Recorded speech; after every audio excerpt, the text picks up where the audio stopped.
All right, and we are live. Welcome back to Pistons Jack Fan Reacts, where we've got an interesting game to get through this afternoon, or for me, it's 7:47 a.m. in the morning, so a bit of a weird start today.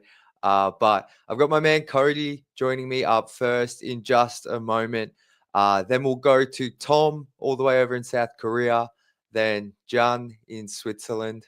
I hope I got that right. And then we've also got Austin joining. So what I'm going to do today, guys, is because this is a bit of a strange time, I'm going to keep it to 10 minutes per person. So I'm just going to let each person talk and we'll go through the game.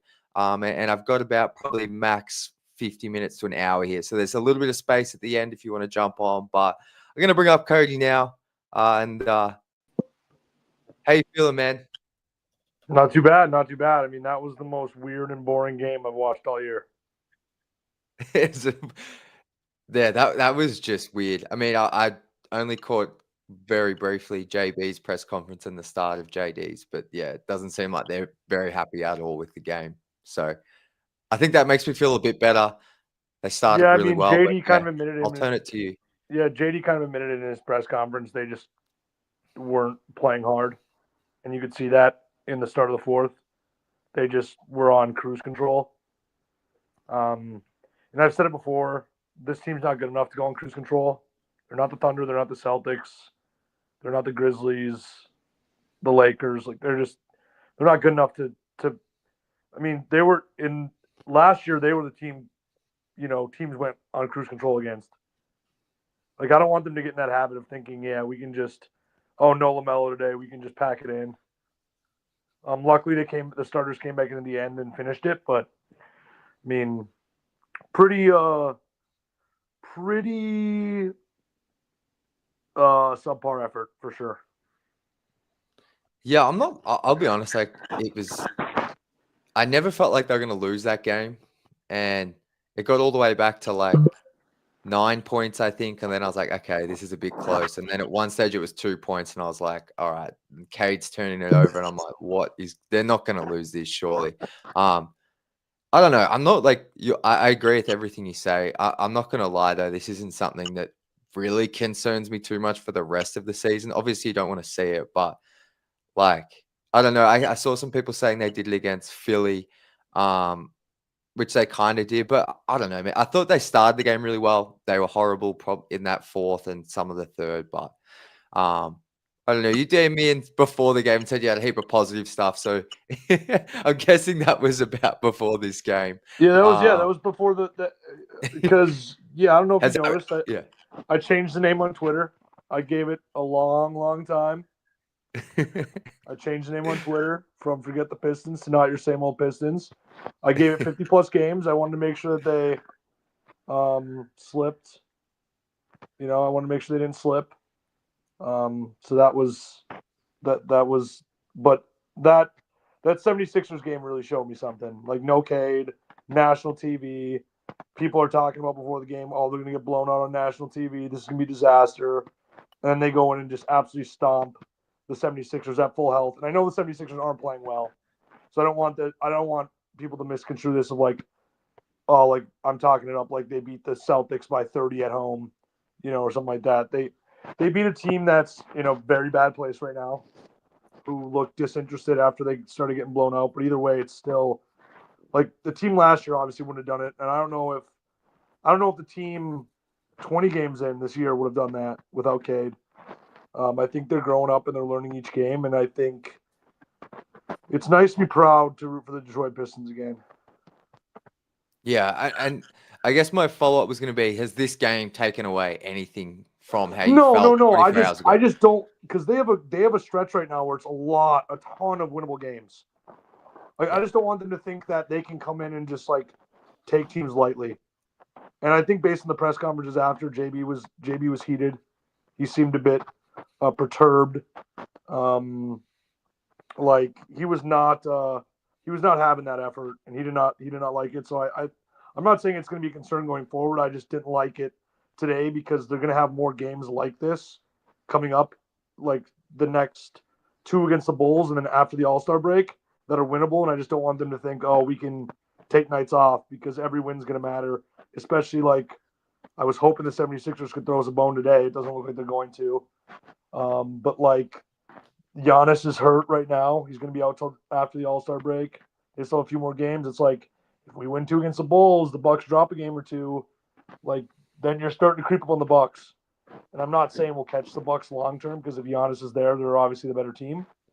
But every win you get and every loss they get just puts some sort of pressure on them.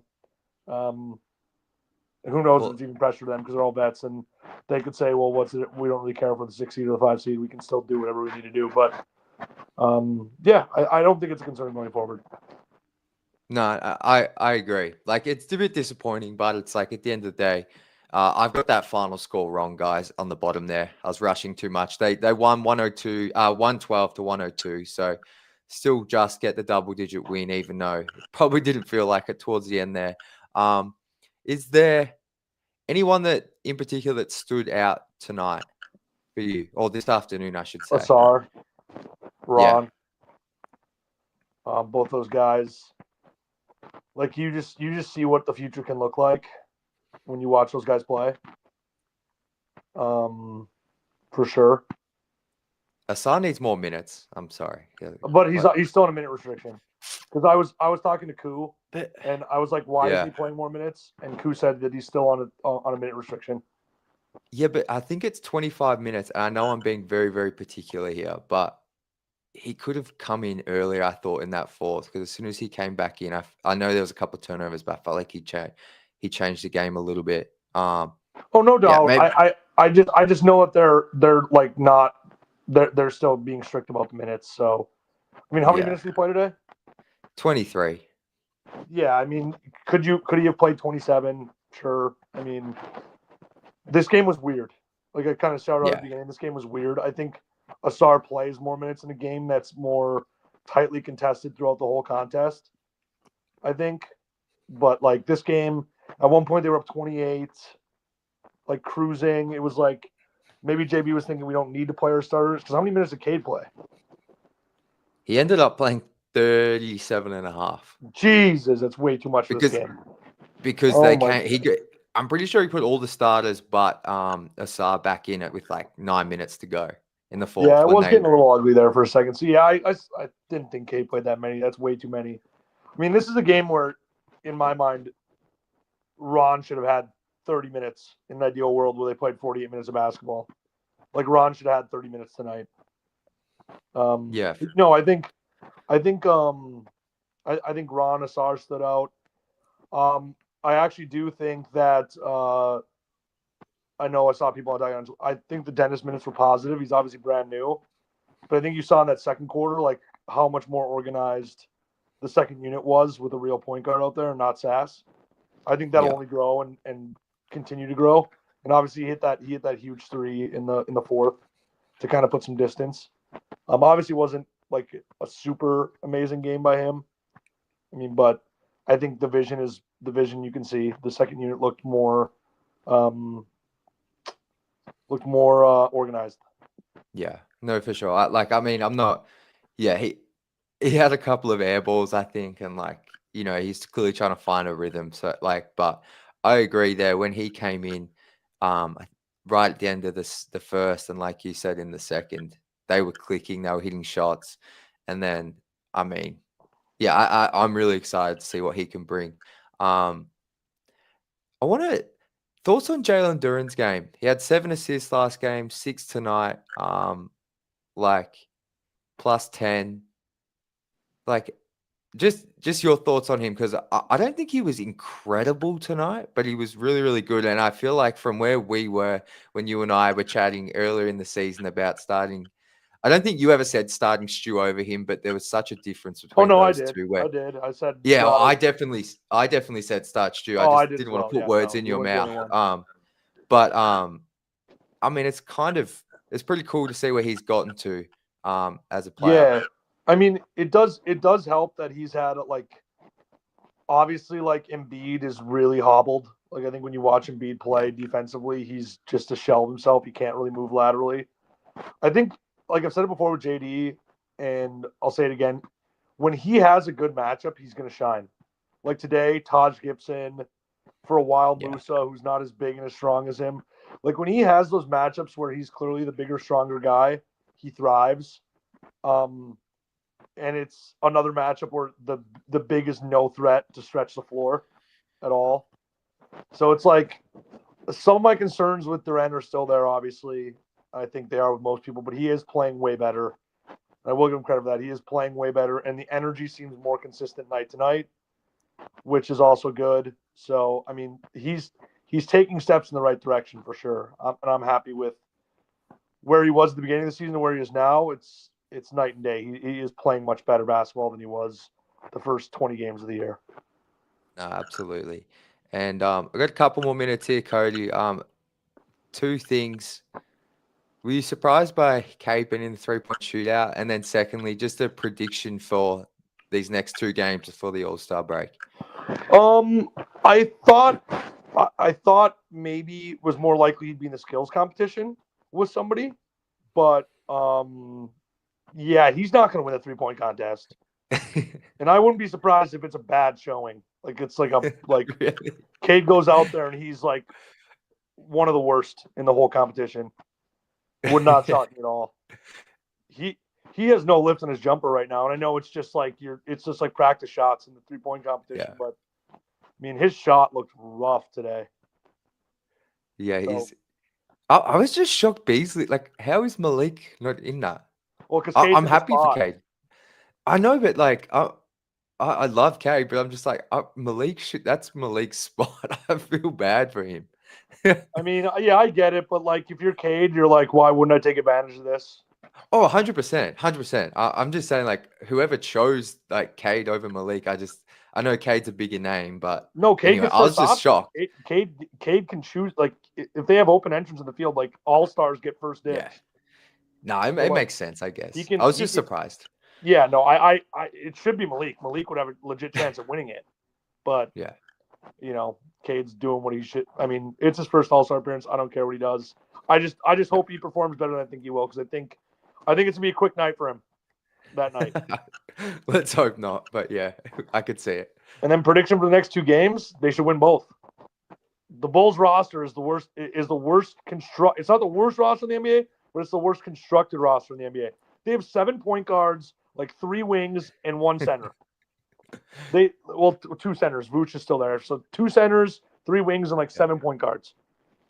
Like they don't have any 2 guards, like actual 2 guards. Like they really don't have a power forward. Like Matas is growing into it, but like he's too small and wiry to like guard actual fours. Lucky for him, Yeah. like, well, I mean, Tobias bullied him that first time he played, so I mean, I'd expect to see the same thing. I expect 2 wins. I really do, because the Bulls now obviously like I was watching the Warriors Bulls game last night, because I checked the score and I was like, that's weird. The Bulls are up 20. And if they do get hot from 3, they can beat us for sure. Because that's what happened in the first half last night against the Warriors. They obviously lost that game because Steph went nuclear in the second half, but they hit like 13 threes in the first half. So like if you have a team that hits 13 threes in the first half, like that's a game you can lose. So their perimeter defense is gonna have to be sound. But I mean, there's so many like who's gonna guard this guy, type of like arguments. Like I don't see them winning. If the Pistons play B+ basketball, they win both games. So I'm with you. Oh, and I'm glad you brought up the 3-point shooting, because that will be the only reason I'm not mad if they go 1-1. If the Bulls, because they love to shoot threes, and if they hit like 18 plus threes or something, I'll be annoyed the Pistons lost. But because both games on the road as well, I'm with, but like I could see 1-1, but it should be 2-0. It should be 2-0, and we should be. I think that would make them what? Would that make them 29 and and 26 heading 26. into the All-Star break. So I think that would be the first time as well they're like more than 2 games over 500, I want to say, which would be a nice little thing as well. But look, Cody, man, any final thoughts before I let you go and get the next person up? No, I mean it's just like I said in that why I DM'd you. I'm like it's a really good time to be a Pistons fan right now. Where we were last year to where we are now. And I won't go on too long a rant, but do I think this team's good enough to win a playoff series right now? Probably not. But the fact that they're good enough, even in a weakened East, to be firmly in the at least firmly in the play-in, like almost a guarantee at this point in the season. Speaks volumes to guys like Cade Cunningham, JB. And the thing is, I think they're going to get even better this year because Asar is finally I think they're finally trusting Asar to do the things that he's good at, and like Ron is growing, JD's playing with more energy, Tobias is being consistent and just like making or like shooting 48 to 52% a game from the field, and Malik Beasley's insane, and THJ is just being assault. Like I think their ceiling's even higher than what they are right now this year. We'll see if they can win a playoff series. But just getting there would be, I think, like just imagine how nuclear Pistons Twitter is going to go when they win their first playoff game, not a series. When they win a playoff game, which I think, depending on the matchup, they will win a playoff game this year. I don't think they're getting swept. Yeah. Depending on the matchup, obviously, if they were to fall all the way down to 8 and like at the Cavs, we've seen how that's gone, or the Celtics, then it's like, okay, maybe we don't win a game, but if they can get the Knicks, Pacers, Bucks, any of those teams, they'll definitely win a game. And I'm just excited that we're talking about the playoffs and we're not talking about who are we going to draft, like what are we going to do in the offseason to try to get to be a team that could go 500. We're actually talking about meaningful basketball, and that's the most important thing on this Super Bowl Sunday. Jack, do you watch Super Bowl, or are you just not? That's my last question. You watch? I'm going to have it on. I just want to say I absolutely love what you said there, and I agree with all of it, especially just from where we were, you and I, chatting earlier in the season. Like, it's within the season itself. I agree with everything you said. And then the Super Bowl thing, I'll have it on. I'll have it on. Who's winning? Tell me who I should be going for. Who's winning is different than who I want to win. Okay, well, give me both answers. I think the Chiefs are winning, and I want the Eagles to win.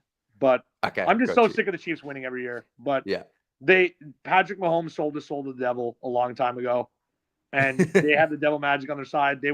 They mark my words. It might look like they're going to lose the whole game. They will win. I'm not even gonna like if they get down like 10, 14 nothing early, I'm slamming a money line bet on them. I don't see them losing. I just don't. I don't think they can. The only Super Bowl they lost is because they ran into Tom Brady, who's got even more devil magic on his side than Patrick Mahomes. That's it. I love it, man. Well, I'm gonna have it on. I'll go for the Eagles, and yeah, man. Thank you for joining me, Cody, and I'm sure we'll have you back on this week, brother. Oh yeah. Enjoy your Super Bowl Sunday. All right, thanks, man. See ya. Bye. All right. I'll get Tom up in just one moment. Sorry, Tom. Just hold on a sec. I just want to shout out my man Alan in the chat. What's going on, brother? I know you're up early like me. It's and I saw my guy Derek Brown asking what time it is. So it is currently 8:05 a.m. So it was a 5 a.m. tip off for me, but the man I'm about to bring up now, I think it's only 5 a.m. for him now. So Tom, what's going on, man? Hi, Jack. Hi, everyone. And it's 6:05 right now. 6:05. I was close. Yeah. But you were up at 3 a.m. or earlier than. Talk us through. Yeah, just actually talk us through from last night to this morning. Just how much sleep you've had and that kind of thing. Because last night I had dinner with my friends, and they were like, "Come on, let's drink." I was like, "All right, but just a little because I have to wake up at 3 o'clock." So before I drank, I set up like 7 alarms just to wake up at 3. I woke up at 3:02. Like I actually ignored the first 6 alarms. I was like, "Oh, I almost missed it." Well, I appreciate you jumping on, man. I want to shout out the awesome background you've got set up there. Show the people so they can see. It looks. Oh yeah. We've got the World Basketball Day jersey on the right of screen, then a Cade teal and away jersey. That's sick. I love it. Yeah. Looks I have a awesome. few more jerseys. I'm probably gonna use other walls. And I just ordered the All-Star. Did you order the All-Star jersey? I haven't. Is it where'd you get it Oh, from? NBA store or? I got it from the 313 store on the date it was Okay. released. So I got it right Yeah. away, like as soon as I saw it tweeted, but I think from the Pistons Twitter or something. But after a few hours, it's sold out now. I'm not sure if you Oh, can really? get them. I mean, Yeah, it's sold I'm out. gonna try. Well, when I get to Detroit, I'm gonna try get one. I'll do my best. Wait, Maybe they'll have them yeah. in. You Maybe should. they'll have one in New York as well at the NBA store. We'll see. Ah, that's. It'll I probably think be that's a good bet. yeah, I think I'll do that, but I'm gonna have to get one of those. Yeah, you have to. But You have to. Tom, thoughts on the game, man? It's a weird one, Uh, wasn't it? yeah, it was. I'm not as negative as some other people. I'm sure we could have had a better win, but a win's a win, and I'm glad we put the hammer down in the late in the fourth quarter. But it was, as you mentioned with Cody, it was too many minutes for Cade. 38 minutes, so that's a lot. Yeah, And another thing I want to talk about is Dennis Schroeder. Like yeah, I I really liked like how he entered the game. He had like two straight assists to I think Malik Beasley or something. yeah. I really liked his defensive presence. Like he's a pest on defense. Like he can bother opposing point guards full court, which is something I really appreciate. Like we had that with Ron and Asar, but Dennis can really pressure the point guards, and that's really nice. And that's how I think the in the Lakers bubble championship, I think Dennis was doing that exact role, and that's what he can bring to the I table. love I love that you bring up the defense because I thought in that first stint, so in the first half, I thought he Hmm. was that the first 5 or 6, 7 minutes he played, I thought he was like awesome. Like he had some really good defensive reps, like you mentioned, where he was just staying in front of his man, and I was like almost a bit taken aback by. It. I was like, wow, this is like nice to have a nothing against Cade or Sasa, but I just thought it really stood out to me. So I think that's a great point from you, and a couple of assists early to bees. Um, and you can just see with him, and Cody mentioned it, once he like gets a bit more comfortable as well, like because he Hmm. airballed some shots. That's I'm right. like, I've never seen him airball a mid-range jumper, but I think he was just a bit out of the rhythm. But he's going to help this team a lot. Yeah, and that three by Dennis in the clutch when the lead was cut down to two, I think that started like we went on a 14-2 run or something. And I think that was really huge. And I saw some joint minutes with Dennis and Cade for like a few minutes. It was not too long. But I think in those minutes, Schroeder, Dennis, he brought up the ball full court and Cage started from the baseline. He got the ball, like he had some off-ball movement. And I think that's really going to help make our offense more less predictable. And it's going to take some load off Cade. And when Dennis gets more comfortable, he's going to really lead the second unit to better shots, better flow of the offense. His minutes where I think it was really much better than the minutes I see with Sasser. I love Marcus, but he's more of a shooting guard for me. But Dennis, Yeah, he sees the floor more as from a point guard perspective. So I think the more experience we get with him, we're gonna be much better off. definitely. And I think I don't think we saw a heap tonight, but those couple of assists you mentioned earlier for Dennis, like I feel like just compared to Marcus, the way Dennis gets into the paint, it's so much more. I don't know if natural's the right word, but he's just so much more like he can get into the paint a lot more effortlessly than it feels like for Hmm. Marcus too. And then when he's in there, he's not really rushed. Like he'll dribble in, he'll come back out. And I think Yeah. as he gets more comfortable, he's going to learn, like he's going to figure out better ways to score or continue to assist. So, no, I think like we're not going to go crazy about his debut, but you can just see the potential there, which I think Hmm. is what we're all excited about. But Tom, I want to quickly ask you here. Alan brings up on a positive note, Tobias is being the Tobias we need. I think against the Cavs he struggled, but in three of his past four games, he's scored 20 points or more. What are you seeing from him? Um, as um JB and all the other Pistons always mention, we are a different team when Tobias is on the floor. Like he's a legit power forward who really calms everyone down. He's a legit shooting threat, and when he gets the ball in the post, like it's become a legit really good option for him. In the early season, people were like commenting about let's stop giving Tobias post ups and all that. But these days, like when he gets the ball, I'm expecting like 2 points from us, and he's been really good. And today's game was his career 300 first 20-point game. I think I heard George mention it, and I think it was Greg who mentioned it, but that's really good. Like 300 first 20. That's that's more than the games Cade actually played in his career. It's like, Yeah. so like Tobias really, I think he's been a really underrated signing. We got trolled for that contract we gave him, but he's been really good. Him, Malik, THJ, those three were really good, and I hope Dennis can become another one of those trades or signings that everyone's gonna go like, oh, okay, we were wrong. They're really good.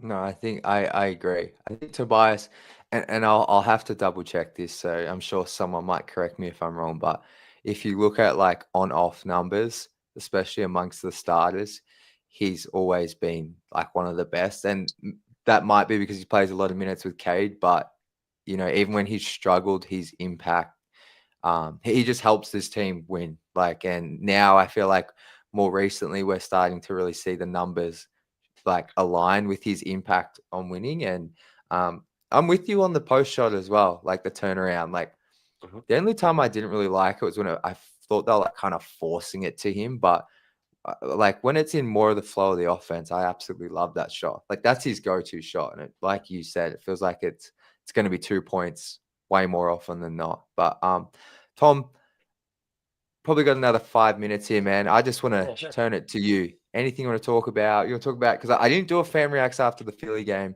which I knew I wasn't going to be able to do. But as I was kind of watching the game, I was like, "Are you serious? This might be the best game of the season." And so, if you got any thoughts on that game or more about this Uh, one, I'll turn it to you, man.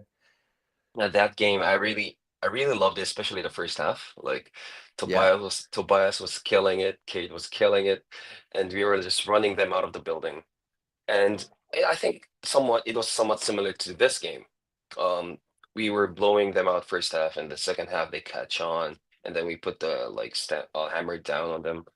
And um, Embiid, did you see the report today? Like he's gonna need another surgery on his knee during the off Are season. you serious? I have Yeah. sorry, yeah, I have him in my fantasy team, and I got a notification saying he's healthy. So is he back out? Are you No, no, serious? no, no. He's playing today, but he had an Oh, interview with a okay, Sixers reporter or something, and he said okay. he's probably gonna need another knee surgery in the off season to have it Oh man, to yeah. But he I didn't looked he draft him. I looked didn't injured. draft him anywhere in my fantasy teams. Like, I I tried to be smart and I took him with like he was still there in like the fourth round in our 10-team league. So I was like, I'm fourth just gonna round. take him. I was like, I'm gonna take him and hopefully the risk pays off. And it definitely has not paid off. But every I morning play I get a notification, Yahoo. It's like Yahoo Fantasy. It's like in Joel Embiid is out. out, injured, out. Up and they'll be like healthy, but then like 15 minutes later, downgraded to out. It's I have insane. Cade. I have Cade in all my leagues. I only play in three. Cade in all Yeah. of them. I kind of I mean, I overdrafted him. I don't care. well, it's been good this season. I mean, Yeah, last he's thing I'll been. say on the Yeah. fantasy is like when I first started playing, I used to just draft heaps of Pistons players, and then I was like, no, I got to get rid of my fandom because it would just tank my team every year. But Oh, okay. Wait. Another thing. Oh, the different thing I wanted to talk about is that the technical foul called on Stu today. I really wanted to talk about that because that was go the for it. first time I ever saw a call like that. Like, if it's a foul, it's a foul. If it's a flagrant, it's a flagrant. But usually, when it's unintentional, they don't really call like, "Oh, it was unintentional." They just go like that. But this call was, albeit unintentional, the foul was too strong or intense or something. There was a word for it. Um, so they cannot just not call it. They called a technical on it, not a flagrant, not a personal foul, but a technical. And I think that call. I saw. I think I saw your tweet regarding it, or maybe those Pistons talk. Like, Yeah, JB was shouting, "You're just that's bullshit. You're calling it based on reputation." And I think that's the perfect way to put it. And yeah, I'm not sure if we should be glad that he didn't get a flagrant, because if he got a flagrant through that, he could have been like suspended in future games because I think he's leading the league in flagrant fouls or something. he So, probably is. and he recently got suspended because of a flagrant. So I think we're glad that he didn't get called for flagrant, but he's kind of getting the Draymond Green treatment from the referees now. Yeah. I will be honest, Tom. I kind of missed all of that. I saw the play, but then Oh, you I don't know. did? I think I left the room and missed the replay. I don't know why that thumbs up's popping up, but Okay, how come it's um, not working for you? no, it's my Mac. If my like it's I need to turn it off, man. Sometimes it comes up with a thumbs down, but I miss that. But I did see Pistons tweet out the video. Hmm. Um, and you can hear JB talking in it, and I think it is kind of unfortunate, but I I think Stu's just kind of earned that reputation now, and it's like it's annoying for us, but it's like I think he's It's kind of understandable, yeah. yeah, like I'm not saying that call was right in particular, but I think like you were saying, like he is like the new Draymond Green to the Yeah, refs. he's I not. feel like I don't think he's gonna get the benefit of the doubt. Like nah, when he does something physical, they're just probably gonna go, "Oh, that was intentional. That's yep, Isaiah Stewart." And everyone exactly, around the league still, like the fans around the league, they still remember him as the guy who almost killed LeBron James. yeah, So yeah, exactly.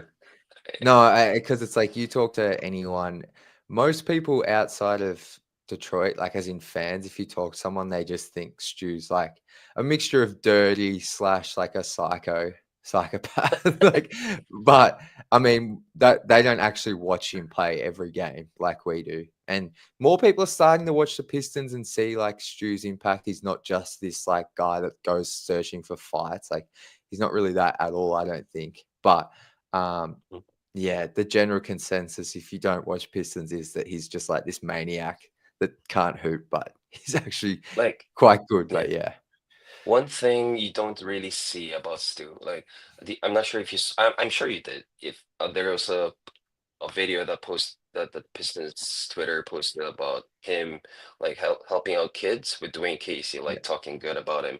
And if you really go to the games, like Isaiah Stewart's the one signing all the kids' jerseys all the time. Like I watched two games, but in those two games, he's really like spending so much of his time on giving service to the fans. He's signing everyone. He's really, really nice. He's a really nice guy. So like yeah. I really Oh, hope definitely. like yeah, and once you go to the games, you're gonna see him like um finish after his workout before he goes out to the locker room. He just signs every kid's jerseys. I almost got one, but he didn't see me, so that was sad. Oh man, Yeah, next time. But no, I'm pretty sure he has his own like Isaiah Stewart like vision or something for kids as well back home in Rochester, yeah. New York, where he's from. Is it Rochester? Yeah, I'm pretty sure he's from Rochester, New York. So no, I think he does heaps of stuff for the community. I think he just steps on the floor and is just like I call it white line fever, where as soon as you're on the court, like you don't care who you're playing, you just want to kill the other person. But Like I just feel like it's off the court. Yeah. yeah, I know he's had some stuff off the court, but yeah. talking Anyway. about Stu, I think the fans in LCA they're shouting like Stu whenever he shoots a three, and I love that. Did you Yeah. hear that? Like in the first half, he shot like two threes from the top of the key. Yeah. And the fans were like Stu, and I loved it. Like that's The nice. crowd's been I mean, I feel like LCA has been pretty good all year, but I feel like since the Lions I'm not saying this is the reason why, but just for me, I've noticed since the Lions dropped out of the playoffs about 3 weeks ago, whatever, I feel like the crowds at LCA have been even more louder. The chants have been better. Yeah. MVP chants for Cade, that Stu Ah, chant, they're just so much louder in general. So yeah, it's yeah. You awesome, could man. hear. It's awesome. I And mean, speaking of the seats, oh, no, you go because I think you're going to say uh, the same thing as me. oh really? Because Yeah, I saw some tweet in the LCA in the middle seats. They were kind of yeah, empty, and I saw some tweets that they needed to fill out. So when I did look for the tickets for LCA, I also saw those seats. There were a lot of tickets on those seats, and they were much more expensive than the compared to the other seats. And I just found out today that those seats are unlimited drinks and food. If I knew that, I would have like yeah, okay. Tom would have been there. So Yeah, if you but and they're the ones that they're the lower bowl and you see them, they like yeah, behind yeah, the yeah. benches, like A lot up of a empty bit seats. on the broadcast. Yeah. Mhm. I wonder if there is something they can do about that because I I think they should understand get why they're rid a of certain the price, yeah. but it's like at the Whenever same we time, watch like on TV, yeah, yeah, it's it looks empty. empty. Like even in the Philly game, like from the bits I was able to watch, like it was just like it sounds loud, but all we can see like from broadcast for the most part, it doesn't look full. Like it Yeah, looks quite I think empty it's in because of that those section. seats. I think It all is, other yeah, seats are full, except those yeah. seats. But those seats are So the ones that usually get caught in cameras for the yeah, broadcast. So people are other teams, fans of other teams are gonna go like, oh, it's empty. no, The arena is empty. Yeah. it. I wonder if there is something they can fix about that. Like obviously, if they make the playoffs or playing, I'd expect it to be pretty full, but. I mean, because I think the crowd's better than what it looks like on TV for sure.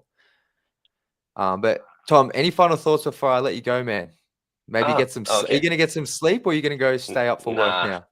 I'm probably gonna stay out. Like, just anyways, one last thing. Like, I heard you talk about it with Cody. I'm putting money on Cade to win the 3-point contest. I don't care, man. I don't care. Like, I'm probably gonna make a usually an all-star game weekend. Me and my friends, we make a bet on who's gonna win MVP, who's gonna win the 3-point contest and the dunk contest. I'm putting all my money in Cade winning the 3-point contest. I love it. I know it's not the baddest idea, but I'm gonna do it. I wouldn't. I see. I'm with Cody in the sense like I could see Kate coming last. I could see him coming first. I have no idea what to expect. So Yeah, the you media put your money push where for you want. Cade. Yeah, the media push for Cade is crazy. Like the NBA is giving Cade the All-Star, like the next future star of the league treatment somewhat, and I love it. I'm here for it, and yeah, Absolutely. and I hope we Well, I get more think. national televised games next season. Oh, I think we're definitely going to for sure. I wonder if like after the All-Star break they can like flex some in, like, and especially as they get closer to who's going to make the playoffs. Because, Yeah. um, Yep. but I was going to say I think the Pistons. I can't remember a time where I've had a Piston to watch on every night of All-Star weekend because we've got Asar on the Mm, Friday, Cade on the Saturday, see thump, and then Cade Sunday. I was thinking maybe when Andre was in the dunk contest in 16 and mm. the All-Star game in 16, but I don't think it would have been maybe KCP who was a rookie that year. Or maybe That's Stanley Johnson. So I can't remember the last time I've had someone to Stanley watch all 3 nights, which or is weird for Kawhi us. Stanley. Yeah. That name brings back so many memories. So I'm just pumped, man, to have like a Piston to watch every night All-Star weekend. Because honestly, Yeah, that's right. sometimes the only time I don't really make much of an effort to watch it in previous years unless I, the I really Pistons are in it. wish. So I'm I really excited to be wish. a part of it Yeah, I really as a wish fan. Cade plays his heart out in the All-Star game. Like plays like seriously, no laughs, plays to win. And I think that's gonna win him a lot more fans because everyone's saying the All-Star game's dead. Like no one gives a shit about it. But if Cade Yeah. like brings that physicality, that intensity, fans are gonna love him. And I really wish he does that. No, I'm with you, man. I'm with you. I'm really, really excited for All-Star weekend. And I could see Kate doing what you just said, being like, Mhm. I still don't get enough love if I go out here and like almost win the MVP or win it. Everyone will know who he is. I So think we're gonna win though. The young team, I mean, like talent-wise, the young team's probably the bottom of the 3 teams. But I think the young team's gonna like go out there and just gonna play seriously. They're gonna try to beat the international team and the OG team. I think we're gonna yeah. win. Like we're gonna win. The young team's gonna win. Yeah. Is it Team Kenny? No, Team Cade and others. And I think just one last point, like going back, Yeah. like I think we're gonna get a lot of national televised games next season because we're gonna win the championship this season. I love you, Tom. That's so good. I love Let's it. I love it. go. Um, Thank you for jumping on, brother, and leave us with a Detroit basketball, please. Detroit basketball. What up, Let's go. though? Love it, Tom. Enjoy your day, All man, and right. we'll chat soon, brother. Catch Bye, ya. guys. Love you. Thank you. Love you, Tom. All right. I'm gonna get my man John up here. Just dropping you a link now, brother, if you're watching. Oh, wait, I've already sent it. And then, Alan, you got a couple of guests. I'm just reading your DM now, Alan. Sorry. So after we've got John now, then I got Austin. So if you want to jump up, Alan, I'm definitely going to make time for you today, or definitely the next two games. I don't think I have anyone lined up. So probably a 20-minute wait after the next couple. I'm more than happy to wait if you have the time, but you just let me know. Oh, here we go. Alan, leave it for next game. All right. Love it. We can open the show together. Oh, John's here. What's going on, man? Yeah. What's going on? Oh, man, we're talking All-Star. We're talking weird Hornets game. A little bit about the Philly game. Yeah. I'll turn it to you. Do you want to talk a little bit of Ron Holland? Probably haven't spoken about him enough, to be honest, after his first half. Yeah, like he had one good quarter. After that, he missed like 4 threes and didn't do anything else. But in that second quarter, he was going crazy. So he was. I don't see the negatives. I only see positives. I'm blind. Well, I mean, that second quarter, it was the second quarter. He had a steal, dunk, a three, and then a Euro step that had Miles Bridges on the ground. He had like 9 points in 6 minutes. Yeah, it was incredible. Like you can just and I feel like for someone like Ron who's 19, like you do that in a game and it's a good game for me.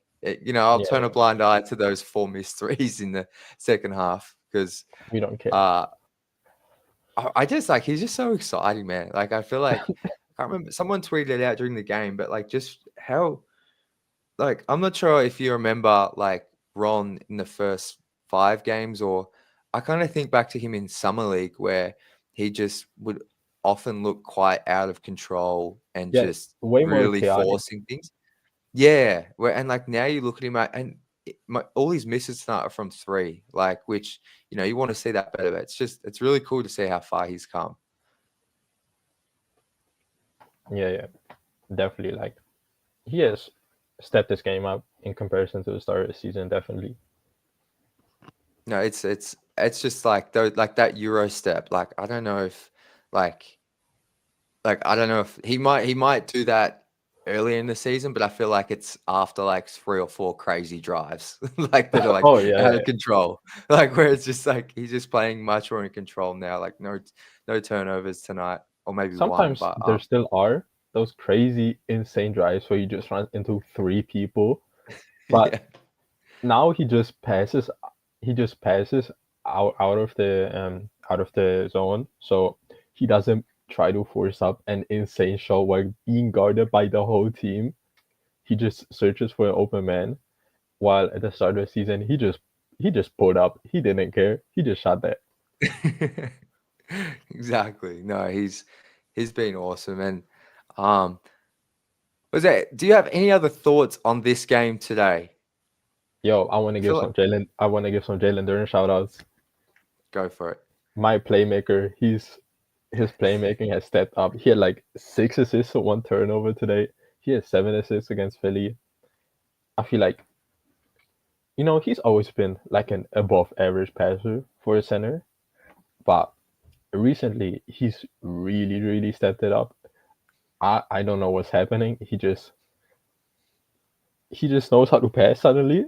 Like usually sometimes he had those 4 assist games with 5 turnovers or 4 turnovers. But now like I think against Philly he had 7 assists, 4 turnovers. So still not great, but like not completely horrible. And today 6 assists, 1 turnover. I think he had like 18 points and 14 rebounds or something like that. So yeah. We might see a JD triple double sometime soon. It's looking like I'll be honest. I didn't realize until I checked the box score right at the end before I got on here that he had 6 assists. He had 6 assists in the first half. Oh, did he? Okay, so I wonder how many of those were of Beasley threes. But like he's like, we could see a triple double. Like if Cade misses a game as well, that just means he gets the ball more. Like, and I like what you said there about the turnovers, because he has had games before where, like you said, he has had like 4 assists consistently or 5, but it normally comes with just as many turnovers. So like 6-1 tonight's incredible. 7-4 turnover ratio last game. Like probably 1 turnover too many, but like, the team was constantly up against Philly by heaps. So the context of the game matters as well. Like I think that's really cool, because like you said, he is an above average passer. And if he could continue limiting the turnovers, his passing just becomes way more effective. And maybe we do get that triple double. JD would love that. I'm here for the JD triple double, and like I feel like he has time to develop. He only just turned 21. Like he is still really young. Like no, it's crazy. On YouTube user, thank you for putting this quote in here. So he said, JD after the game said, I think it's pretty obvious I started the season slow on some soft shit. I had to hold myself accountable and knowing how I can impact the game and do it every single night. So I caught some of his post-game press conference, but yeah, I think like just seeing him admit that is awesome. Yeah, that's great. Like the self-awareness just to be like, admit in a press conference that everyone's going to watch that like he was aware that the effort stuff, and as he called it, soft shit was a thing early in the season, and just seeing him turn it around. And like you just said, John, like this man's 21. Like what the hell? Yeah, like the whole team is so young. Like if you look at the ages, like we're still like one of by far the youngest teams in the NBA. That's incredible. And I mean, we've spoken a little bit about Asar earlier on, but I think he's only 21 right now, maybe nearly 22. But like, yeah, it's the future. It's funny like how quickly things can change in 6 months. But yeah, he just turned 22 a week ago. Because can I ask you this? So you started following the team last season. So obviously Asar was a rookie, JD and Ivy in year 2. Maybe you'll have a bit of a different perspective to me, but I will be honest, apart from Cade, like Asar, JD, and Ivy, I was definitely not out on any of them as prospects, but it's kind of crazy to me now how I look at JD, Asar, and Ivy, but mainly Asar and JD with how they've been playing recently and just being like, wow, like these guys are really impacting winning, and like I can really see this young core. Like, I mean, they're winning games. Like, has your perspective changed on them though? It's my long way of asking that. Nah, not really. It was my first season actually watching basketball, so the player judgment was a bit off. It's still probably pretty horrible, but it was even worse. So, I saw they play for my team, so I saw something good. I just only saw that. I didn't really recognize, he messed up there. I didn't recognize that. I just saw, cool pass. I didn't see the 3 turnovers that happened previously. I forgot those already. No, I get you. I think the only reason like last season just nearly killed me as a fan. So I after being so positive for a few seasons prior to that one, I was like, I was like, maybe these guys just aren't as good as I thought. So yeah, that's fair. But no, it's just interesting to hear like a different perspective, because I think in a way, like you were probably looking at it more rationally than I was, because I was just like so doom and gloom. Yeah, I was like a blank slate. I didn't have any preformed opinion. I just came in there. I had no expectations. I didn't know what was happening. So I just came there. I was just there for the ride. That's incredible. I love it. And anything else from this game? So we give JD some love, Asar a bit of love. Thoughts on Dennis Schroeder? I feel like he played decent. You noticed. Thank God we have a playmaker. It looked so much better. Like rather than 15 dribble handoffs into a contested midi from Sasser, we got some nice, beautiful playmaking. Now, don't get me wrong. I love it when Sasser shoots the ball, but man, I just want to see some competent basketball with Cade out the game. So it was great. He came in and we instantly went on a run. I feel like when Schroeder came in and Beasley went on his heater where he just finished the last heat check, like barely transitioned, didn't even start, he already pulled up and made it. So I felt like he was great. Like the shooting, he still struggled with the shooting, but he got into rhythm at the end with the free throws, and then he made the clutch free. So yeah, I'm pretty happy. And I think as well, like I know Marcus Sasser didn't play tonight, but if someone does go down, whether THJ misses a game or two, or Beasley misses a game, or just if minutes do open up for Sasser to get back into the rotation, I feel like he can actually really benefit playing alongside Dennis as well, Dennis Schroeder, just in terms of getting him some open looks, because Dennis can just get into the paint. And yeah, he wasn't great tonight, but you can just, like you said, see the difference having a real backup point guard and playmaker makes to that second unit. You're going to hit shots. Like you can't start the fourth quarter not hitting a shot for like 5 minutes. But apart from those weird cold stretches, like I think, you can see how much it's going to help the team. And you were talking about missing some games. I feel like now we have like really legit. We have really good depth. Like we're running a 10-man rotation. Sometimes I check box scores of other team. They're running an 8-man rotation in February, which that's kind of crazy to me. You're not really playing the most meaningful basketball. So we have a 10-man rotation, and we could be playing deeper. We have real NBA players, NBA quality players who are not getting minutes, which that's a big upgrade from last season. Definitely. I'm not going to be naming names this time, but it's a big upgrade from last season. 100%.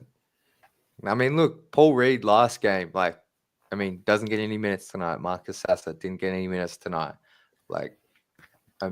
Last season, I think those guys, Marcus Sasser was very much a part of the rotation, and Paul Reed would have been as well, I feel like, with Stuart the four. So, no, it's nice to have those guys there, and the 10-man rotation just looks more legit and more playoff ready. It's a 10-man rotation without Jaden Ivey. Like, we're missing our second best player. We've been missing our second best player for a whole month, and we've played incredible basketball.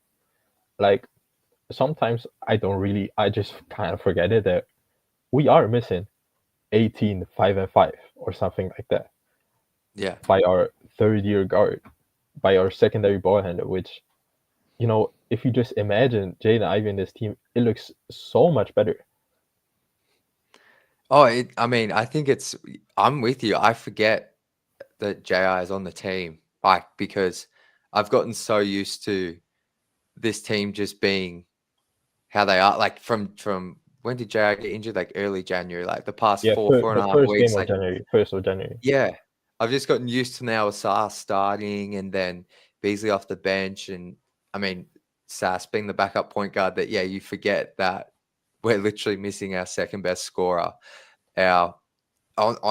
Beasley's the best 3-point shooter, but JI has the highest percentage on the team. He shot 40% from 3 on 5 attempts. Like, it's crazy how good they've been without him. Like, I know they had 1 3-game losing streak, but apart from that, it feels like they win 2 games, drop 1, then they might win 3. Like, it's crazy. Yeah, it's really, really good. They've just covered the whole. They've just THJ, like the shooting, Beasley at the 2. Like, maybe we need to talk about Malik Beasley, because, like I said, I didn't do a fan reacts after the Philly game where he had 36. But even tonight, like, the numbers don't look incredible at the end of the game, but he just came in, like you said, and he had 14 points in the first quarter. Yeah, he went on a heater. It's incredible. He's just it's insane. Yeah, it's insane how good he's been. I didn't watch the Philly game. I was asleep. I did not watch a second. I woke up. I saw we somehow blew them out without Cade. And I just saw Malik Beasley career high, so I'm taking it. It was. I was able to watch I was able to watch most of the first half. The second half, I struggled to watch, but like the Pistons just came out immediately up by like 20 points. Yeah, Not I up by heard we like had the 30. biggest halftime lead in like franchise history or like something ridiculous. Today, we had the biggest first quarter lead in franchise history. And Wow, then it got close to 2 again, and then they just locked in, went on like a 22-3 run. it's But insane. And I know they gave that lead away, but the start tonight was crazy. The start against it Philly was insane. was awesome. Like they're just so much fun to watch. Like I just I think Cody was saying it at the end. It's like it's been see for me, I've never had a team like this to watch. And even for yourself, like last year, like to think where we are now, where this team can just come out and be up by 30 points in the first half is wild. It's insane. Last year, the best game I saw from us last year was like a random win by 20 against OKC in the middle of like February. That's a game I remember because that was the best game we had all year. We beat the first seed by 20, which I don't know how that happened. Something must have been going on.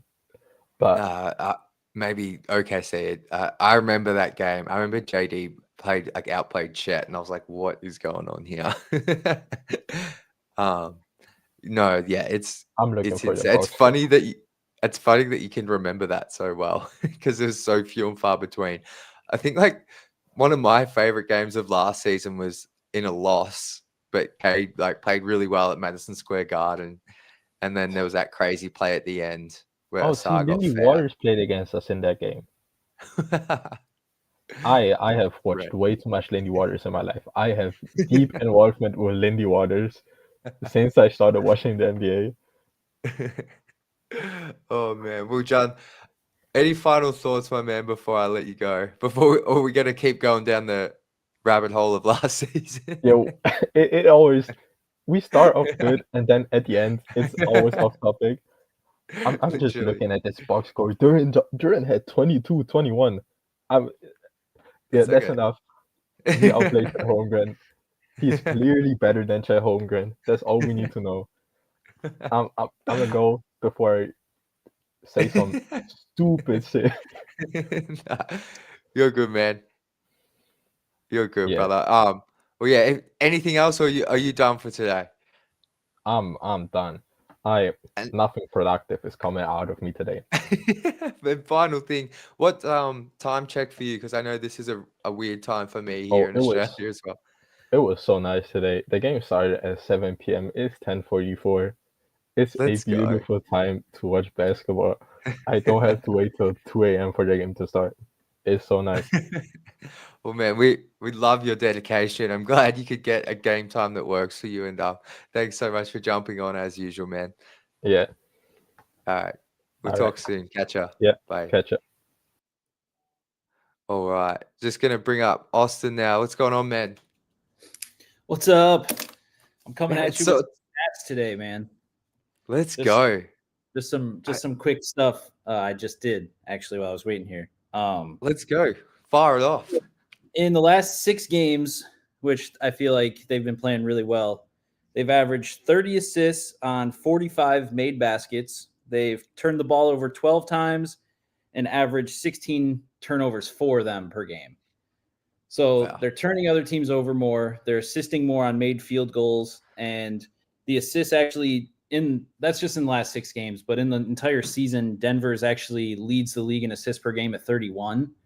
So they're right behind Denver these last 6 games in assists per game. And they're above OKC in total turnover. Well, steals per game for OKC is 11. So they're kind of right there too. But I love it. So just so I heard that right. So they're averaging 30 assists on 45 made field goals. So 66% of their field goals are assisted right now. That sounds crazy. Yeah. Yeah, I mean, I was sitting here thinking like, man, what's really been the change in this team? You know, like you can talk about Jalen Duren's play or even like Tobias Harris playing so much better, but I think it's just been the ball movement. And I think that was shown in that Philly game. Like, yes, obviously having Cade out there is so much more helpful, but the way that the team is playing, moving the ball, turning the other team over, like I really think that's kind of where we've really seen this team grow. And that's kind of been the most exciting part, I think, for this last stretch of games. It's just like everyone is playing really well. And like that's what we've been waiting for, man. Like it's not just Cade trying to put the team on his back. And sure, he's done that a couple times, but Tobias Harris has really stepped up. Malik Beasley's really stepped up. Asar is starting to play, like we all knew he could. Just everyone, like you're just seeing like what JB said in his opening press conference of, in February and March, you're going to see what this team is all about. And that's crazy, isn't it? That's literally what we're seeing. So it's awesome. And sorry, I just want to quickly shout out Alan because I miss these super chats, but you're a legend, my friend. I love this team and community. Detroit. And then another one. He's giving me two today. You're too nice, Alan, bro. We're going to the playoffs. We're going to the playoffs, Austin. I'm coming. I'm doing 2 trips to Detroit this year, I think. Absolutely, man. I don't even think it's like, are we making the playoffs? Like, I think that's sealed, especially, watching Dennis Schroeder run the second unit offense was just like a breath of fresh air. Like, no offense to Marcus Sasser, but holy crap, did that feel night and day different. Like, he's out there, he's commanding, he's pointing Ron Holland. He's telling him, hey, like, go step out, hit this 3, like just conducting the offense like a real point guard. Like that's what they needed. And I think that trade is going to be one of the more impactful trades that we see just in the NBA. It's no Luka Doncic, but it's, it's what they needed. So, well, we haven't had a chance to talk about the trade deadline because I had something on that day, but were you I'm guessing you were happy with the move, but were you surprised when that trade came through? I wouldn't say surprised. I think relieved is more the word I would use. I think I tweeted something out that I think that Trajan has done a really good job, but up to that point, I was like, you can't stick with the same timeline that you wanted because the team is exceeding expectations. Like they're playing like they were probably expecting them to play next year. And I think that the trade that they made, all the trades that they made were pretty much perfect. They didn't have to give anything away. They didn't take on too many bad contracts. Like, they got 2nd round picks, they got draft capital. Like all of it was like pretty much perfect, up until that, at 1:30 time, I was like, man, this is not good. And then I think Tom was the person I saw, and it was in a response to somebody. He's like, oh, they got Schroeder. And I was like, oh, thank God. Like that. Yeah. Oh man. Like that was probably best case scenario, especially after the Lonzo thing where he re-signed with the Bulls, which what are they doing? Like let's just pull in all these point guards and see what happens. I don't know. I think relief's the perfect way to put it, honestly. Like being relieved, because I deep down I kind of knew, like, just if I was being 1,000% honest with myself, like Lonzo is not the type of player Trajan would want to spend anything on, just because of the health and the way Trajan's spoken about players being available, and then also like having to give up a second for him without maybe getting any picks back. So I think that I was kind of mad at myself. I'm like, why didn't I ever think of Dennis Schroeder as a name? Like, because he was really good with the Nets, and then I think from what I've looked at and read about, he struggled a heap with the Warriors, but he really does fit exactly what the Pistons need. Maybe even more so than Lonzo, because I feel like Lonzo, as much as I thought he would work well with Cade and a little bit as the backup point guard, he's like, if you watch Lonzo now, he does not score inside the 3-point line. He will not. Yeah. He barely drives, and if he does, it's to pass every time. So whereas Schroeder's just like, I don't know if you noticed it tonight, but the ease or how comfortable he is at getting into the paint and not being rushed, as opposed to maybe like Marcus, really stood out to me. And he didn't have a great game tonight, but it's just one of the things, like him getting into the paint and just being able to be calm and just make decisions from there. I was like, wow, I've kind of forgotten what that can look like. Yeah, I mean, it's just his fluidity. Like, he looks like a point guard. Like, he's just the ease in which he played. And like, when you really think about in the grand scheme of things, like, he's really played with some very good players. He played with LeBron. He's played with Steph. I mean, he played with Chris Paul in OKC. Like, like he's played with some pretty good players, and you learn a lot from those players too. So, just another veteran presence who's good. And yeah, I mean, Devin, I don't know which pronunciation. He said, I think we all didn't think about Schroeder because he was already traded. And that's where I was at. After he got traded, because when he was on the Nets, I was like, yeah, I would like him. And then he got traded to the Warriors. And I was like, okay, well, that's done because they're not going to trade him, But yeah, well, I think once he was part of the trade and they said he was going to end up in Utah, I was like, well, that doesn't make any sense. And then, then it came out that he was coming to Detroit. And I was like, all right, cool. Like, that's perfect. And I don't really know much about Lindy Waters. Davon, okay. But yeah, it was a great deadline. And then you come out and you play the way you do without Cade against Philly. And I don't know if you were watching that on ESPN or if you were able to watch it on League Pass there. But I had it on ESPN. Yeah. Before the game, Cade gets announced out. The whole crew's like, "Oh, easy W for Philly. They're rolling. They got their big three back." And then all of a sudden, the Pistons blitz them. And at half, the story isn't, "Wow, the Pistons are good." It's, "Man, what's going on with Philly?" And then that's the post-game story is like, "How bad? Like, what's up with Philly?" And it's like, dude, I get that the Pistons are still young and all that, like, but it's time. Like, come on, they're really starting to show who they are, like, and I think that they deserve a little bit more credit than saying. I mean, obviously the Philly situation's garbage, but you don't just come out and beat somebody like that just like you're a bad team. Like, it just doesn't happen. So that game was.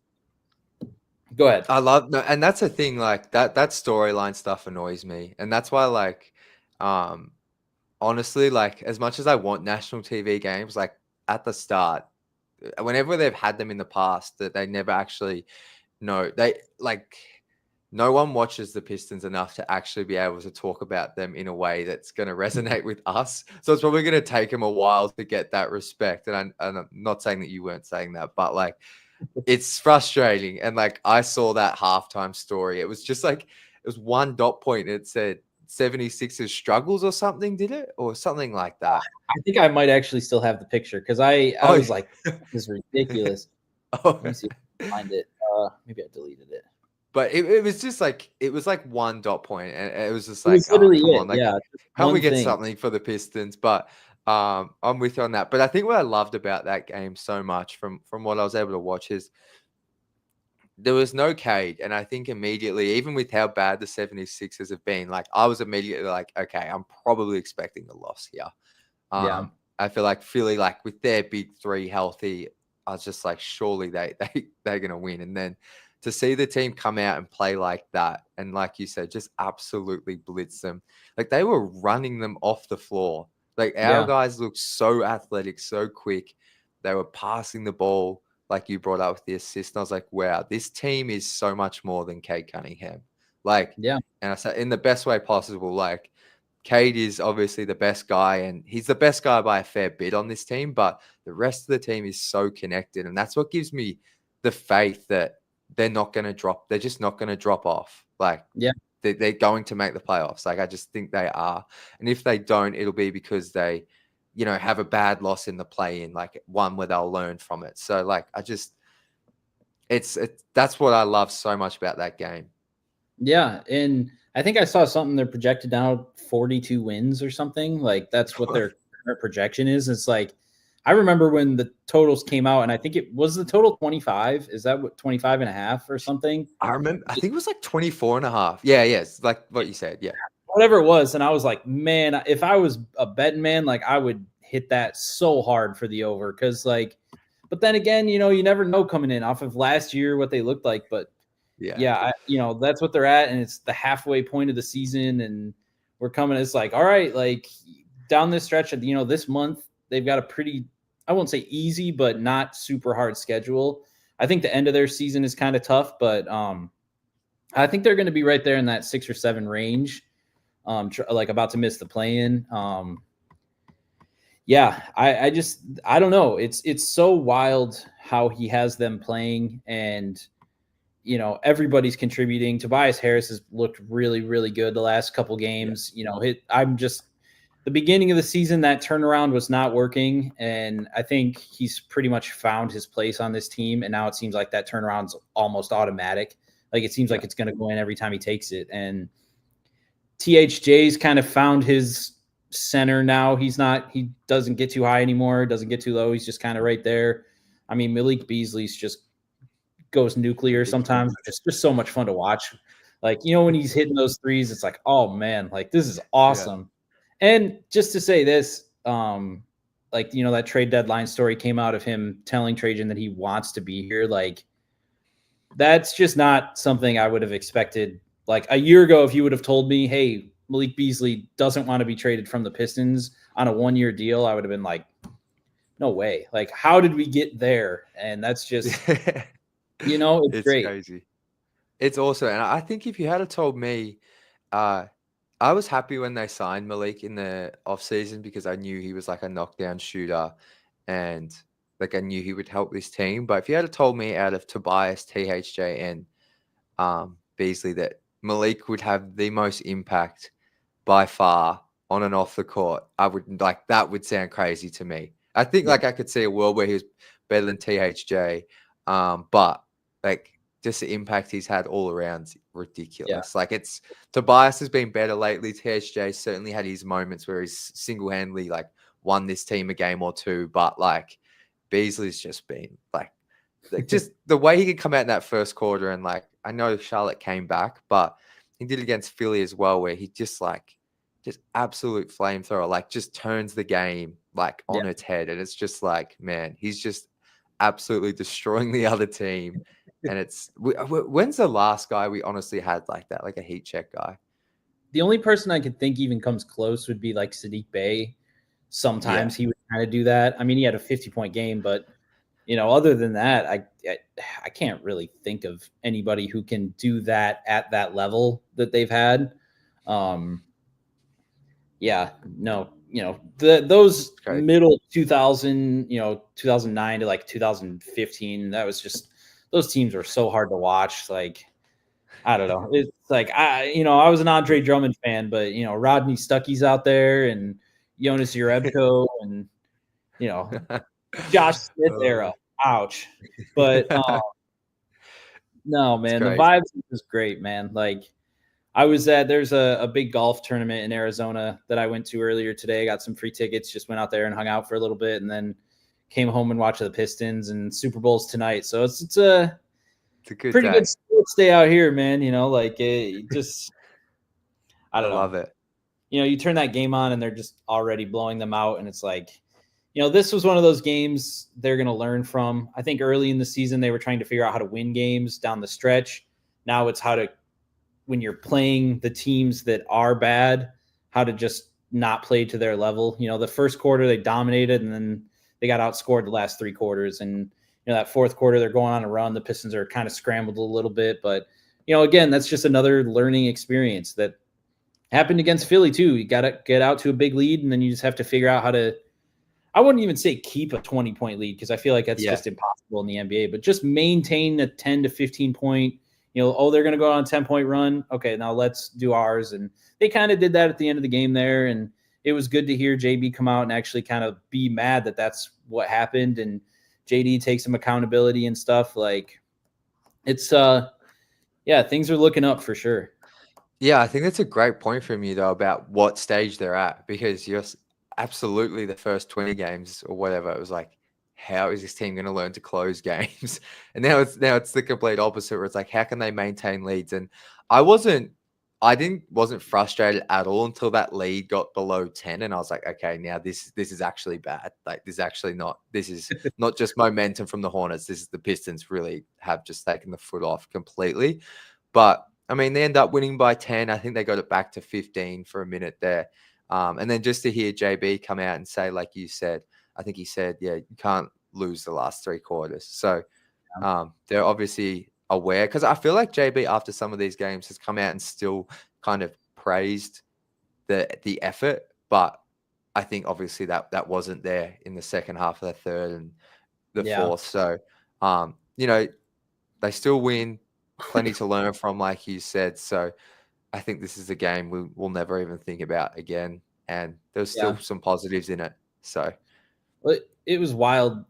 Post game, Johnny Kane said, like, they were talking about, where this team could be if a couple things had gone differently, the back-to-back buzzer beaters, those both hurt. But then he even mentioned the Milwaukee game when Ron Harper missed 2 free throws that could have won him the game. Like, man, you think back to where they were at that point, and like, just as a fan being like, holy crap, like, this turnaround has not been fake. It's been earned. And like I'm like, it's not false confidence anymore. Like, I feel like they're a real team. And, you look at some of the teams that are around them in the standings. Like, I think them and Milwaukee both have 27 wins.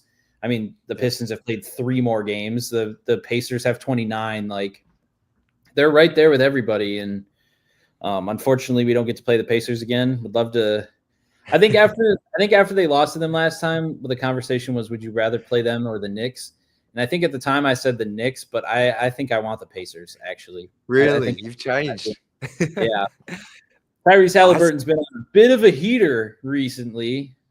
I don't know if you noticed that. I think he had 0 points one game. I don't know what he did against the Lakers yesterday, but bro's been absolutely there's been some times I've wanted to tweet something, but I've just bit my tongue because I've never ever gotten so much hate in my message requests. So I was just like, I'm leaving Pacers fans alone. Unless we're playing them, I'm just leaving them alone, because I think they found this stream as well and were like they're a feisty bunch. So I'm just leaving them. But I tell you what, if we beat them, we will all be going crazy. But I still want the Knicks, but man, I just think the Pacers are. How can I say this? I think the Knicks are better than the Pacers, but I really have more confidence we would beat the Knicks, only because I feel like the Pacers right now just have this mental thing with our guys. Maybe they overcome it in a playoff series, but it kind of worries me a little bit more than the Knicks, if you know what I mean. I get what you're saying, for sure. They have that, because like they almost kind of have that mental edge over the Knicks. I mean, they got blown out that first game, but they beat them since. Like, Cade's looked great. I like a Cade versus Brunson matchup, or whoever Jalen Brunson has to guard. Like, I don't know. The exciting thing is we will get to be looking forward to one of those, because they are going to be making the playoffs in one of those positions, not even in a play-in. It's going to be, you get to see who you're playing, and that's, for sure. So that's where I'm at. I know I don't have like a ton of time, but I just wanted to. What was your reaction as soon as Darius Garland pulled up from half court? Like, did you just know that shot was going in? I think deep down it did. My immediate reaction was, I just thought. Do you remember the Matt Barnes shot in like 2017? Absolutely. It reminded me so much of that, where I was like, and I can't remember the full context of that game, but I think just in the Cavs game, the Pistons were down 10 with like 2 minutes to go, and Cade single-handedly hit a 3, hit 6 clutch free throws, and it just felt like the Pistons had all the momentum. And rarely do I feel like they'll win in overtime for some reason, but I thought they can actually win this in OT. And then, of course, that goes it. That was the most angry I've been this season. Same. I'll say that. Especially after for like 5 minutes, I was furious. Especially after Jared Allen shoved Asar to the ground for literally no reason. Like, they're all acting hard. Again, George Blaha's talking trash about Tristan Thompson. Like, bro, go sit down. What are you doing? Like, love it. Like, somebody's pointed out, man, like, he's been on a bit of a heater recently. He was talking trash about Philly the other day. Like, all the stuff he was talking about Indiana. Like, love it. Love it. But he has been on a heater, man. I must admit, I don't know if you and I in particular have spoken about it. We might have, but I think I've definitely said, I think like at some point I'd like to see Johnny just fully take those reins, or just someone with a little bit more energy. But I tell you what, I don't know if George heard some fans talking about it, but he has been spicy Like you mentioned, him against the Pacers, like he absolutely he was cooking Tyrese, and he had some words about Miles Turner as well. Then the Philly stuff, like he's been on a heater. He's a great I saw somebody say maybe he made the decision that he'll retire after this season, so he's just going out with a bang. And again, what we've talked about before, it's not George Blaha hate. It's just he's getting up there now, and the dude's a legend, absolute legend. But a time comes in everyone's life where they have to, just make a decision. And, and that's the thing. It feels right for I like if he's going to retire this season, retire with the Pistons being the playoffs. Like that feels right. Yeah. After all the 15 years he's sat through, like it was almost cruel and unusual punishment for the old man. Like, hey, sit through the worst season ever. You watch the Bad Boys, right? Now watch 14 wins. Yeah. Ouch. Because those two guys, I will shout him and Special K and George, right? They've had to all the stuff we've sat through. They have sat through, and they can't turn the TV off. They can't. They can't even talk negatively. They got to be positive. They got to spin everything in a positive light. Like everything. In those games when they're down and something, you're at a crucial point and a team hits a 3 or something. Every time the Special K says "wow" and it's a bad wow, dude, it hurts my soul. You can just tell he's like, oh my God, again. Like, wow. Yeah. But now he's flipped around. He started doing it for the Pistons now. And it's like, he can't even believe what he's seeing sometimes. So it's all coming full circle, man. It's great. I know that exact wow you're talking about. And we've all experienced it way too much. Stab in the heart, man. Wow. Like, oh no, I know, man. You don't have to say it. It hurts. Oh, that's good, man. Well, also, brother, I'm going to wrap this one up, man, but absolute pleasure chatting with you as always, man. Oh, last thing. I want some predictions. 2 games against the Bulls, and then where's Cade finishing in the 3-point shootout? I think they go 2-0 against the Bulls. I think this game, JB's not going to let them slide down. Like I think that he's going to come out and be like, we need to win these 2 games. Are they tied at 500 or are they 1 game over right now? They're 27 and 26. Let me double check. Yeah, 27 and 26. Yep. The message is go in 3 games above 500. Go 29 and 26 at the deadline. I think that's his message, and I think he's really going to coach him up through that, especially after what happened tonight. I think Cade, he'll finish middle of the pack in the 3-point contest. I don't think he'll be up too high, but I don't think he'll be down. Who else is even in that? I don't really even think I haven't even looked. I saw who got announced. I'm just going to look it up really. I'm very happy Cade's in it. I'm just shocked because I'm like, he's been shooting the ball well, but just because the fact Malik Beasley's not in there. But I understand why you put Cade in over Beasley because he's the bigger name. But it's just still shocking to me.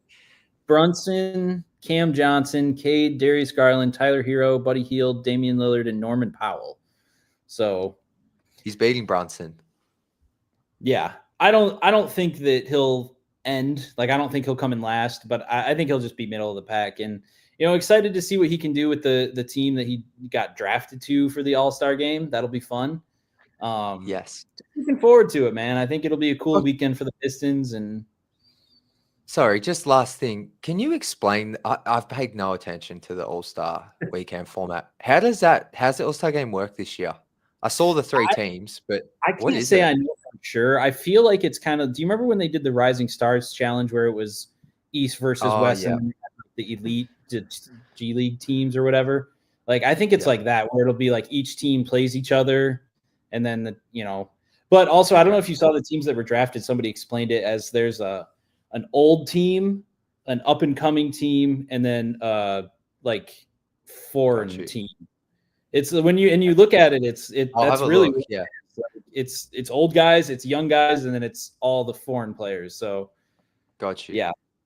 Well, thank you for the explanation. I don't know 100% how the format is, but, I'm just as I was saying to Tom, like I've never ever paid attention to All-Star Weekend because normally all we get as Pistons fans is just someone in the Rising Stars game. It'll be our rookie, and that's it. So I normally tune out after that. So I'm excited to actually watch it this year. I think the last time I really paid attention was 2016 when it was the legendary dunk contest between Aaron Gordon and Zach LaVine. And then after that, they tried to redo it and it just wasn't there. And the NBA needs to figure something out, but we'll leave that. Well, hopefully this is the year it turns around because Cade's MVP and wins a 3-point shootout. Hopefully. Oh man, well thank you so much, Austin, man. And I'm sure we might talk this week, brother. But thanks for jumping on today. Man. Enjoy Appreciate your Super Bowl Sunday. Yeah, thank you. Catch you, man. Bye. What a legend Austin is. What a legend. Shout out to you, Tom. Awesome show, Jack. Well, it's only awesome because of the awesome guests we get. So shout out to you, Tom. Shout out to Cody. Shout out to my man, John. And obviously shout out to Austin, who was just on. For awesome guests. And just quickly want to shout out my man, Alan, again. Really, really appreciate anyone that donates to the show. Doesn't matter how big or small it is, just know it genuinely helps this show and the channel so much. So thank you to you, Alan. Appreciate you, mate, and really excited to get you up this week to chat Pistons. And quickly shout out to my man, Davon. I'm sorry, I've been calling you Devon. So I will remember this now. Correct me if I don't, but Davon, I'm sure we're going to get you on this week as well, my man. Talk about the trade deadline. I don't think we've had a chance to chat through it. So excited to have you on this week. Who else do we have in here? Keith B, shout out to you. YouTube user, as always, in here. Thank you for your constant support. Really appreciate it. My man, Derek Brown, always coming through. So thank you to all of you guys. Brian, Cloudy. And a final comment here from Moses, who says, last year's Pistons would have blown the league. Yes, they would. I honestly think first 10 games of the season's Pistons blow that lead. So thank you for your comment, Moses. That's going to do it, guys. Fun first half. Pistons back above 500 in the 6th seed.